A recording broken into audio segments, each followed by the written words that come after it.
Okay, I want to jump into this. From the So Cool project, there's a tune that I love dearly. It's called, um, it is called If You Only Knew. Hmm. Most of us feel we have this idea, we know who Claude Mack is, but, and I ask everyone I interview, I ask them this question. So don't be offended. Just who do you think you are? I don't want it to come across that who do you think you is? No, but who do you think you are? We think you are blah blah blah. But Okay, so you're talking about musically, vocally. Who do I think I am? Claude. Just Claude in general. Oh man, Mm-hmm. wow, that's a loaded question. So I think I'm a cat who um, I try to be inclusive of other people, and what I mean by that is Mm-hmm. when you start a group, you have to learn what Mm-hmm. group dynamics are about. You have to understand that everybody's voice is important, everybody's opinion, everybody's emotion is important to be heard. So I think I'm that guy who, from the very beginning, thought that was so important that we needed to be a true democracy. And even though I Mm. started the group, I try to make sure that we continue as a group in respect and love, man. So I think I'm that guy who helps keep the glue, try to be the glue to keep the glue together. My man. Uh-huh. So that's it. Speaking of the group, for almost what 30 something odd years, we've been hearing, well, back in 1980, we were in the bathroom and then Mark introduced me to Mervin, yada, yada, yada, the meat locker. But we never get to hear David. How did he get in the group? What was it like? What, yeah. So David Thomas joined the group, and interestingly enough, the part that David sings Mm-hmm. um, is a part that for some reason we've gone through probably 10 different guys. Ah. hmm Oh yeah, we we were always trying to find that particular tenor part. We would have Mm-hmm. somebody, they would leave or not come back the next semester or whatever. And finally, Mm. we happened upon Dave, even though we had known him forever. I mean, Dave is right there living in Huntsville forever. That's right. So, from the time Symbolic Sounds with Wow. Mark and Merv was going on, and then I joined, and then a special blend, Dave was always around. And we knew we could Mm. sing. So, essentially, when that part opened up, Mark reached out to him and he had to audition. Don't get me wrong. Uh-huh. And when you talk to Dave about it, Mark had him hooked up to the oscilloscope and all of that stuff to see if he could sing tones straight and everything. And Dave passed with flying colors. Wow. So then, okay, let me just fast forward just a, let me ask you this question.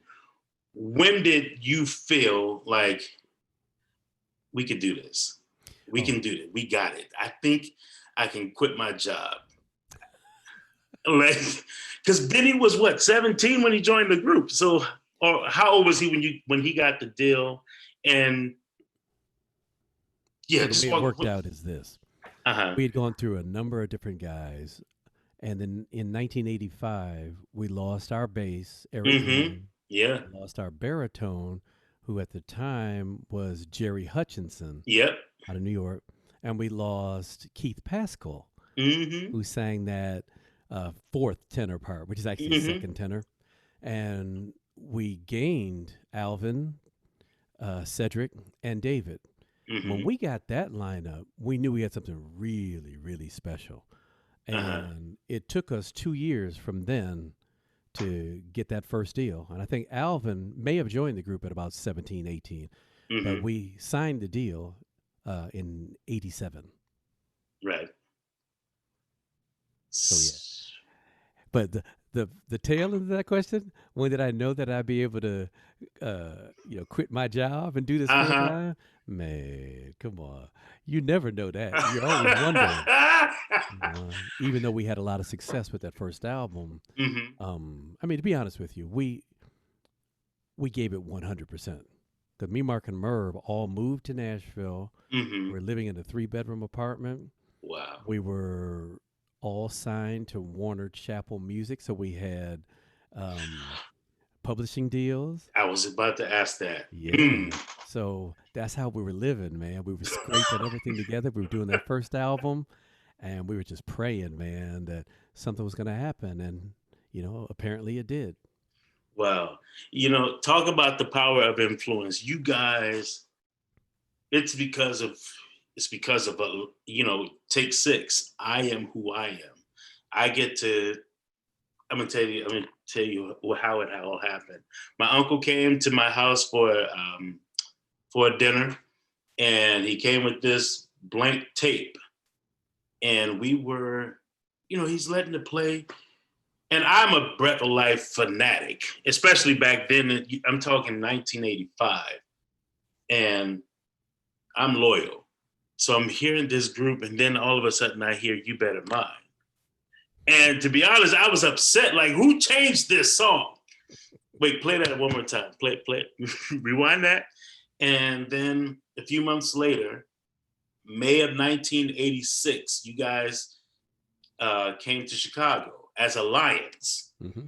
And I don't know if you remember this concert, but man, none of the kids were in the hallway. We were all glued to our seats, eyes fixed to the stage, and you guys came and did. I think you started off with "Getaway Jordan," and I lost my mind. Like, how in the world are they doing it? How are they hitting these notes? And he's like looking cool. And and I said that day, I was 10. I said, I will sing a cappella for the rest of my life. I will sing it for a living. I will get paid to sing a cappella music. And I just, publicly, I want to say that. I've told you this 100 times, but the world doesn't know. And that said, I had, I was off, I was considered uh, for Naturally Seven. Hmm. And they came to the house. We're in the studio and, just grooving. And he said, well, let me hear what you sound like with your guitar. And so we're grooving and I go straight David Thomas mode. I'm like, oh crap, I'm not gonna get this gig.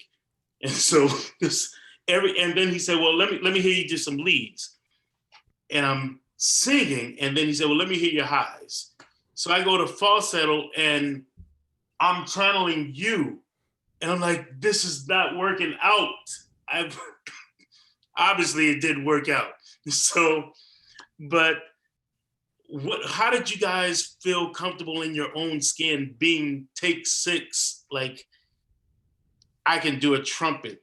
That's not common. No one was doing that. I'll get to the question, I promise. I remember talking to Cedric Dent, and he said when you guys were learning this material back then, you had no one to look to. Hmm. And so it was, you guys were the trailblazers. How did that, were you scared? Because one thing to be famous in Huntsville, I call it Oakwood famous. Hmm. But when you went to Dallas or Detroit or somewhere else, Vegas, did they receive you like we did at home? Well, the crazy Sorry thing for that for long us, question. no, it's all good. The crazy thing for us is that we did what it was we knew how to do, Mm, And when you ask about come on, trumpet man. sounds and stuff like that, you got to remember that everybody in this group played an instrument of some sort. Mm-hmm. We just happened to sing a cappella. I played trombone growing up, and that's what I Mm-hmm. wanted to do. So I was always fooling around, pretending I was a trombone. Um, and then Mark would arrange things in a way that were truly like big band style. Yeah. So if it came to a point where we're like, okay, that sounds like trumpets there, we would just say, okay, let's do a trumpet. You know, we had Mm-hmm. no qualms about pretending we were any and everything else, no matter whether or not we had ever heard anybody do it before. Mm-hmm. So then to answer the other part of the question about how did it play in other places, Mm-hmm. um, for us, I think for most people, it was such a different sound that they were familiar with quartets. They were familiar with, trios and choirs and stuff, but a sextet that was doing jazz harmonies That's right. and that still had some kind of soul to it and that Hmm. would do instruments and even a little bit of beatbox and stuff like that. It was like, man, we haven't heard this before. So it played very well. Hmm. It worked out Wow. very well for us. Okay. Well, when you were writing Spread Love with Mark and Merv, what was the process? And did you see Spread Love being Spread Love that it is today? So let me share this with you. Talk to me. So we sat down to write that song because we had all these other spirituals that we had done that we Hmm. own, and I think it was brought to our attention that we should have an original song on it. Wow. And Mark, Merv, and myself had never even written a song all together before. So Wow. so that was the very first song that we wrote. We wanted to make it feel like it was topical and something that essentially was what we were about, which was spread Mm. love. And so then to answer the rest of the question, what did we think was going to happen with it? Man, we had no clue. You Wow. know, in the beginning days, we just wanted to do things that made sense for us, that made Mm. us laugh, that made us feel good emotionally, spiritually, musically.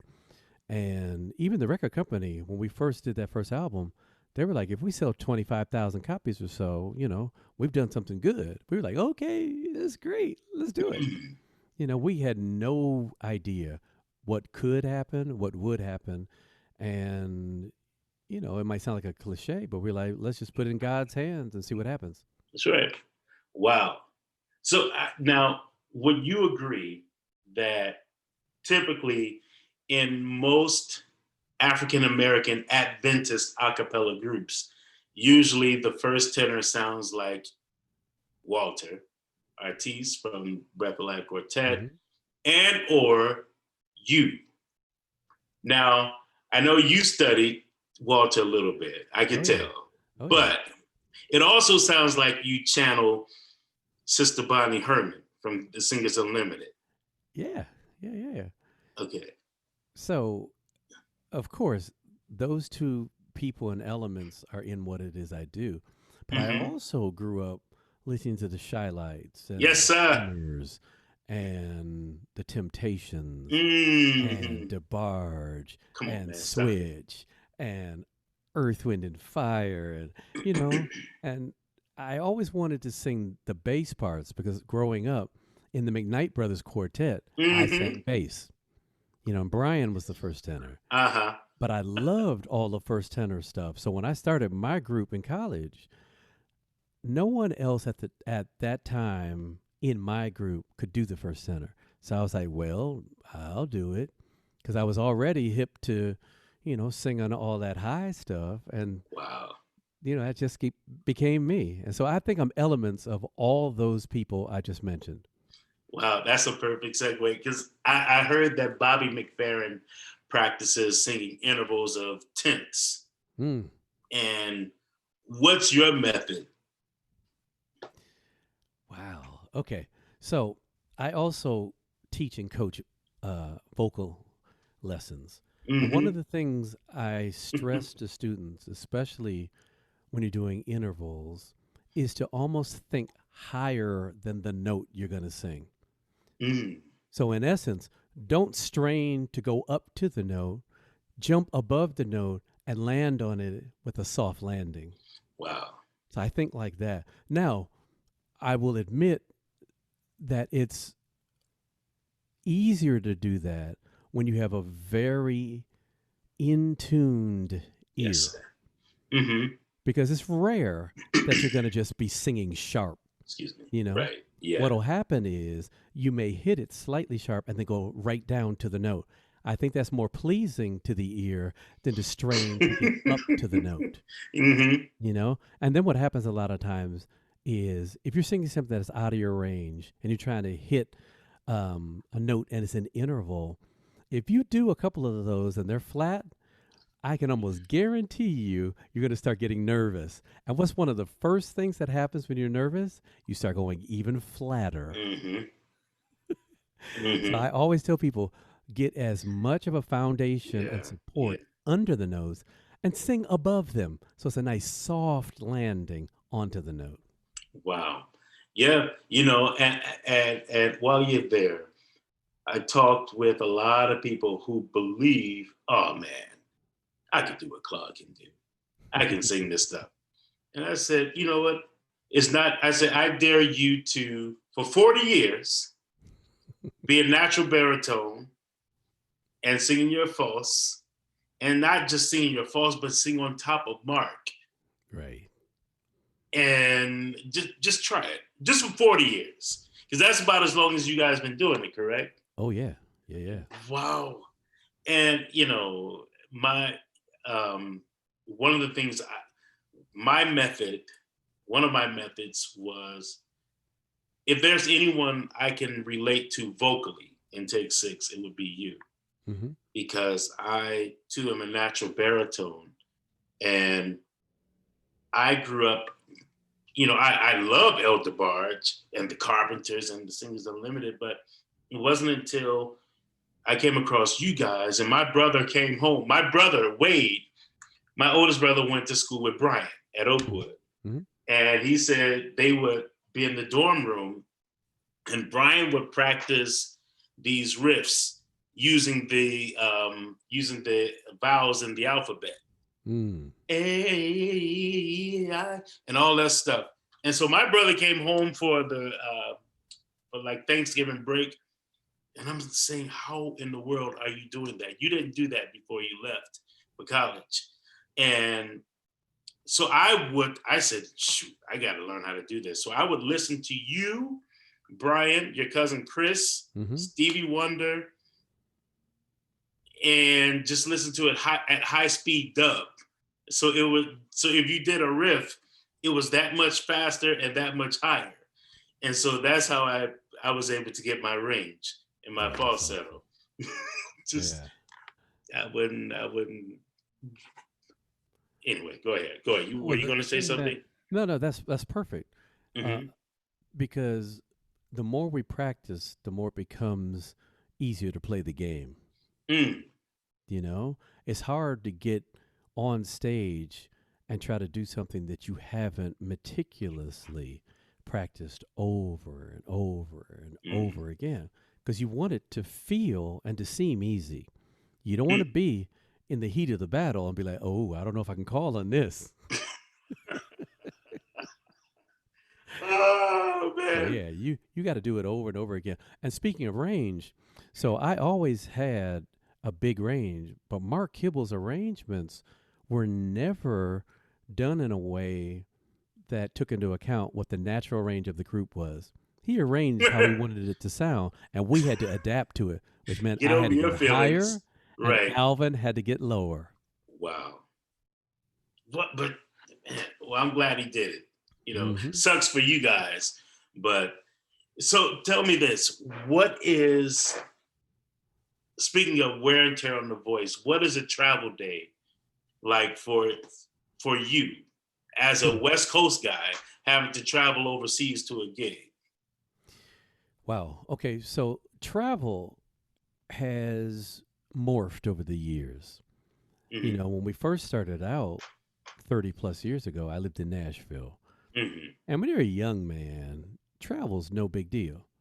You get up in the morning, you get to the airport, you travel to the gig. We used to play basketball in the afternoons. Wow. We would Yeah. go to sound check. We would eat dinner. We would do the show. I'd go out afterwards, and we Hmm. repeat that the next day. Wow. So 30 plus years later, though, and now being on the West Coast, you know, Alvin, Dave, and myself may have to leave on a red eye to get Eesh. to the East Coast first thing in next morning, sleep for a couple of hours in the hotel, Mm. have some breakfast, chill out until it's time for uh, sound check. I don't eat dinner before the show, not anymore. I'll I'll do the show and go back to my room and fall out. Wow, dude. So, well, nah, I ain't gonna put you on blast, but I remember seeing you would eat like cheesecakes, and Oh how did yeah. you do that and sing? Like, S- So again, yeah, all those things are easier to do when you're younger, you know. okay, And again, remember you mentioned earlier that I'm a natural baritone. uh huh, So as I'm getting older, my high range is going down a little bit. uh huh, So I've lost maybe a step and a half, you know. mm. Now, can I get that back? At times I Hell, can, but it's yeah. but Sorry, go ahead. it's kind of like Chris Paul playing. You know, he can score 25 tonight, and the next night it might be 10. You know, so I have Right. to, yeah, you But know. you know what? To your credit, at Christian's wedding, Mm-hmm. you guys did bless this house. Mm. And bro, I don't know if you remember me coming up to you, but you nailed that bad boy. I And remember that. yeah, and man, so look, traveling can be quite grueling at times. Is there a song that you guys do that gets you through like the hard times? It depends on what you're calling hard times. You mean hard times Mentally, emotionally, yeah, spiritually? emotionally. Mm-hmm. You know what? I think anytime we do Family of Love, Mm-hmm. that's a really great song for my own spirit. Mm. Um, I love doing Windmills of Your Mind. Man, bro, There's just something about you that love it. song that it's calming, Mm-hmm. you know? So I love doing that song. I love when we do well, what's the Stevie tune we do? The one you do. Yeah, yeah, yeah. Dun, dun, dun, dun, dun, dun. Right. Overjoyed. Oh yes. Yeah. Mm-hmm. And also because we're using instruments on that song and we Yeah. all get to kind of shine in a different way, there's a whole different look and feel. You know, Mm-hmm. when I walk out there, I'm kind of like, oh, this is my show right now. That's cool. Now look, so you took your two daughters to Japan with you. Hmm. What lessons did you learn, and how fun and how challenging was it? Okay. The first part I'm going to answer is it was the most fun I've probably ever had on tour. Man, I'm so proud of you. Go ahead. Man, Mm-hmm. it was amazing because most people don't know this. So, Jessica and Issa have Mm-hmm. never sung together before. They had Wow. never sung with me before. They had never Wow. been out of the country, you know? And Yeah. so I was doing this solo tour with them, and every night I'm having to kind of wipe the big goofy smile off my face during the show watching them, you Mm-hmm. know? But it was amazing because I got to see them grow, which is what I wanted to see happen, you know? Mm-hmm. So I didn't want it to just be about me. I wanted it to be about our family. I wanted them That's to right. feel what touring is like. Mm-hmm. Um, the good parts of it, the travel parts of it, the getting up early to go to the next place. So Uh-huh. I think they have a much greater appreciation for what dad does. Uh-huh. Man, look, I was so happy to see that on so many levels. Um, you probably had more single dads than you know, Hmm. like just really just loving the idea that you took your girls out. You know, I could tell just from the videos that you were really excited about it, that Yeah, you enjoyed I it. appreciate that. Yeah, Hmm. yeah. And we talk about it all the time, even now. Um, it's just it was such a bonding time. We spent Hmm. 6 days together, out of the country, hanging in hotels, hanging in restaurants, doing shows together, doing sound checks together. Me having to um, be the almighty person who understood when one or both of them was nervous, how to help them Hmm. get through that. And just, it was such a learning experience, not just for them, but for me. Wow. So if you were to ever do a solo project, who Hmm. would produce it? Wow. So I've been threatening to do one for about 15 years. Come on, man. You play too much, bro. 15? I'm always thinking about it, recording a song here and there. Um, the interesting thing for me is that I'm not exactly sure who I am as a solo artist. Mm, So that that's a good start. yeah, so that is Hmm. part of the issue for me is that I got to figure that dude out because I love, interestingly enough, probably my favorite style is the Rat Pack era. You Yeah, know, that makes the sense. Sinatra and Nat King Cole stuff. That's me. That But I makes sense. also, yeah, Hmm. I also want to have elements of DeBarge and Earth, Wind and Fire and Al Jarreau and all of that in there. You know, so Do it, man. Just do it. I got to find the Just right producer to wake that up completely in my tracks and in my delivery. okay. Note to self. Hmm. Um, so what's next for the cats? What's next for you guys?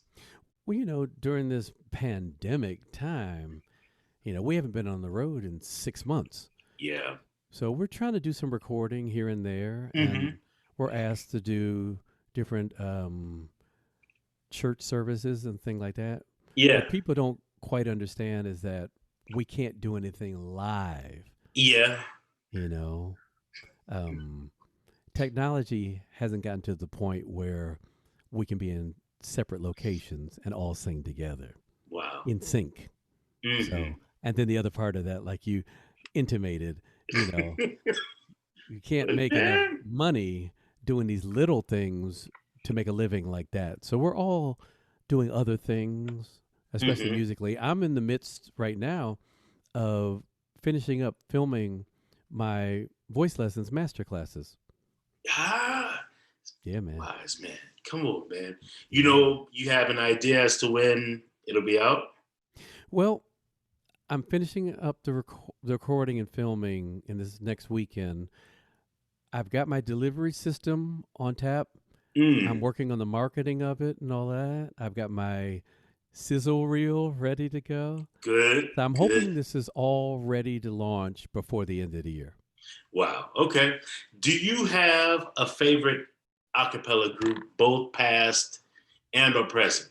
And yeah. And are there any groups you'd like to work with? Wow. Favorite a cappella group, past or present? Hmm. I mean, I'd have to say, since I grew up with the Breath of Life Quartet, that's still my favorite, especially the Ghetto Child album. Oh, You know, man, it yeah. was so ahead of its time, Hmm. like 1979. Yeah. So all the young cats, we were like, "What is Yes. this?" Yeah. You know, and then Yeah. of course the Singers Unlimited and the High Lows, Hmm. um, for the sheer chord progressions of it all Uh-huh. and the sweetness of Bonnie's voice when it Come comes on, to man. Mm. Singers Unlimited. Now, Yeah. presently, I mean, there's so many really cool groups out there. I love Naturally Seven. I love what they Hmm. do, and I love the fact that they're doing their own thing. They're Hmm. not trying to be us. They're not trying to be anybody else. They're a vocal play group, Yeah. where Yeah. they're literally arranging and singing as if they are truly a band. And so Uh-huh. I really appreciate them. I like the Real group, you Yes. know, Yes. from Yes. Europe, Yes. Hmm. New York Voices. They're all really, really good groups. And I'm prone to listening to groups that have their own very specific identity. Hmm. That's what I like. Man, there's a group out of in Brazil that I fooled with, Sambaranda, Hmm. and man, the reason why we connect is, first of all, if there's any group that I know overseas, it's because of you guys. So man, I can't help but just come back and say thanks. But mm, let me go on. I'll ask that question later. So 4 years ago, I interviewed your mother, Hmm. the great Elaine Willis McKnight, man. First of all, she was a gem. I mean, she made everybody feel like special. Mm-hmm. You know, she was when the first time I met her, we were at a church service, and I came up to her and introduced myself, and she said, "I know you. You're the acapella." Man, you couldn't tell me nothing because she's so sweet. Anyway, I had a conversation with her, and I said, "Now, mind you, this is the." I said, if there's a gripe I have with the guys with Take Six, it would be they didn't come home, meaning to Oakwood, Mm-hmm. and say it's not easy, it's not overnight. You know, it's all about hurry up and wait. And she looked at me and she winked at my ignorance and she said, "Baby, you know how hard it is to come back to people stoning you." Mm. And she said, "I've been in church and the pastor is sending my oldest and my baby to hell." Mm-hmm. And I myself, I remember sitting in church. Oh, they seen these jazz chords, they going to hell. Mm-hmm. Oh, you know, they called Take Six, they should have been called Take Seven. Wow. All kinds of stuff. And what do you have to say about that?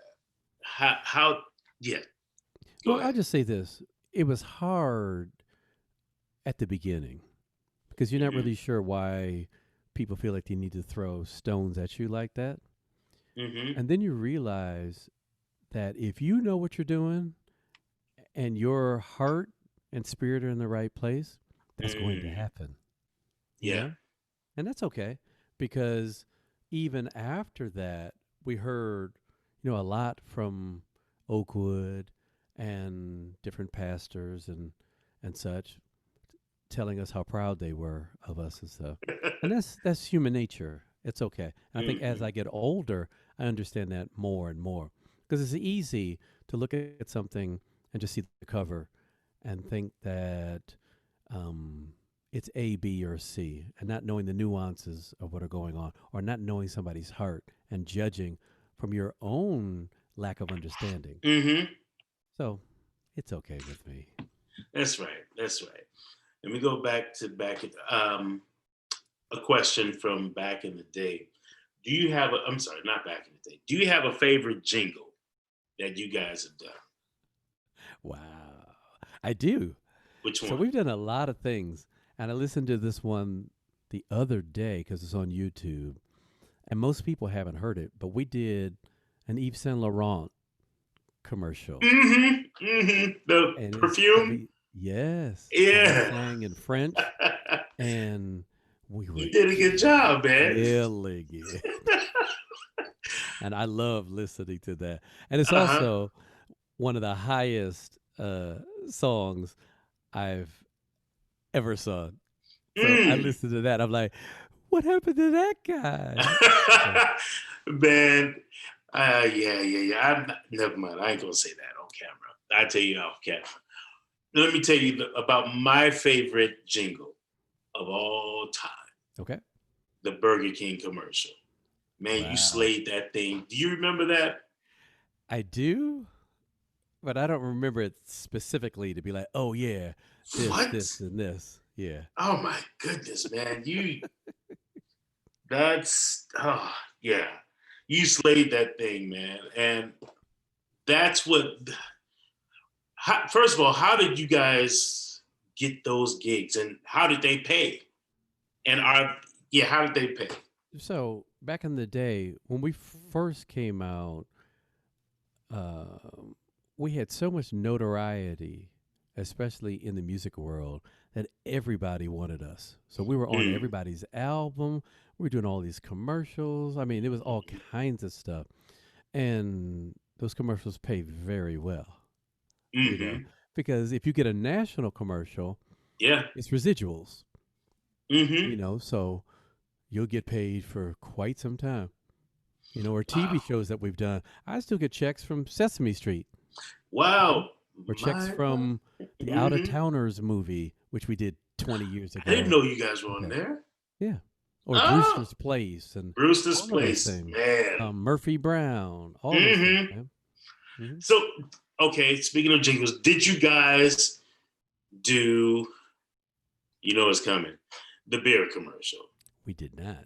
You did not. Mm-mm. The We were Coca, asked to do go a ahead. big time beer commercial, and obviously we talked about it, and we're like, nah, that's not our messaging. Hmm. No matter how much money we could be offered to do that, that's not what we wanted to have out there. Right. So, What about the Coca-Cola commercial? I think that's what Merv did. right. Well, at the time, and again, remember we're a democracy. Hmm. So if some one of us has an issue with something, especially spiritually, for any reason, we Hmm. listen to that person, see how we all feel about it, vote on it, and see if it makes sense. And so that's another one of those things that, as a group, we didn't feel we were comfortable doing. Mm. Yeah. Yeah. Well, okay. There are a couple of commercials that you guys. What about the 501 Blue Jeans? I've never heard that. Or did you guys do one? So I want to say that we did a demo for it. That's the other thing. We did a bunch of demos when we were in Ah. Huntsville. Um, Hmm. we did that one. We did a Dominoes. H&R Block commercial. Hmm. Yep. Domino's, Delivery Stable, one of the malls there in Huntsville. We did all kinds of stuff, Oak man. Tree. Oak Tree, that's right. Yeah. Hmm.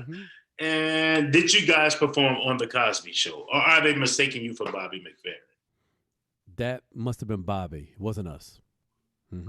Come on, guys. So Mark and Joey did the theme for Martin, For Martin. you Hmm. know, but not the Cosby Show. That's okay. Wow. We get accused of doing a lot of things. Yeah. Somebody even put you guys for singing.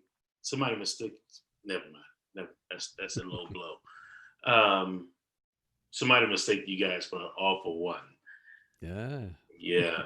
And so, it happens, man. yeah, but you guys, man, it. I did a gig for somebody. I can't say his name, and he sent me the stems. I gave it back to him, and he said, "This sounds too much like Take Six." Hmm. And I said, I sang the same chords you gave me. Yeah, but Hmm. can you like? And so anytime you sing with precision and it's clear, and if it's God forbid it's a seventh in a chord or Hmm. something, you're accused of, well, this sounds, it sounds so much like Take Six. I was at the table a few times, um, about to sign a deal with a few guys, and we did kind of like a special blend type harmonies. And they were like, yeah, this sounds a little bit too much like Take Six. Do they ever try to, I remember you said, in an interview long ago about you guys are caught in the middle. You're not gospel enough. You're not secular enough. Hmm. So yeah, Well, I think what you're asking is, thank you. there have been times when people just let us alone and let us do exactly what it is we did, Thank you. because that's why they asked us to be on the recording. Mm-hmm. Now there are other times, especially if it's, let's say, a commercial setting or something like that, where they Mm-hmm. may ask for a little less of what we do. I understand that, Mm-hmm. because for the average listener, what we do at times is a little too much anyway. You know, I think you have to have an appetite and an aptitude to listen to what it is we do full time. Mm-hmm. So Wow. we understand that and know that we can still be Take Six and not give you all the 13ths all the time. Mm-hmm. Hmm. Yeah. I think about "Oh Come All You Faithful," "Hark the Herald Hmm. Angels Sing." Hmm. Well, no, said still threw a couple of things in there. Well, that's the thing. You want to do it so that there are special moments during the Mm-hmm. arrangement that people look forward to. Because I understand this. It's just like having your favorite dessert, if you have it as your meal for an hour at a time, it can be a bit Yikes. much. But if it's a special treat, you look forward to that and kind of hit it and quit it. And you're like, ooh, that was Uh-huh. good. You know? Yeah. I think that's how chords and arrangements should be as well. You know, you kind of Hmm. get in there, give them a little bit of that really good stuff, and then give them something that they can wrap their brain around in a way that they don't have to think too much. Wow. Okay. I got three more questions. Is that Hmm. cool? Oh, absolutely. Okay. So, will there will there ever be a McKnight Brothers reunion? Whoa, that's a good question. Yeah. That way you can rock the bass again, man. I know, right? Well, no, actually, my brother Michael, when we sing together, The is the bass. trainer, Yes, he was yes, supposed to be my trainer too, man. I don't know. Is he still here? yeah. Well, he's in the L.A. area, but Ah, Michael also trains online. Man, he's a great okay. trainer. Yeah, we were Holler supposed at to him. hook up. I will. I Okay, will. I need okay. him. So yeah, the McKnight Brothers Quartet. Michael sings bass. Freddie sings baritone. Hmm. I sing the first tenor, and Brian will do the second tenor, which, typically in a quartet, the second tenor is doing the leads. Right. Unless Right. it's more a choral arrangement, then the guy on top is doing that top melody part. Man. Okay. So one of the last things I want to ask you is it's not actually it's not a question. So the what was the Gentleman's Estate Quartet. Hmm. So you had Brother Armstrong, Wyatt Phillips. What part did Wyatt sing? Okay. I'm glad you're asking me this question Uh-huh. because I'm going to be straight up right now Hmm. and unfortunately answer that in a way that I don't actually remember not only what part Wyatt sang, but when he was in my group. Because I've Okay. seen him mention numerous times that he was in the group, but I have no recollection, Hmm. and it just might be my faulty memory. So, Hmm. Wyatt, if you know better than I do, forgive me. But my original quartet, if I remember correctly, had my roommate, William Armstrong, Yes. Daryl Hunter Uh-huh.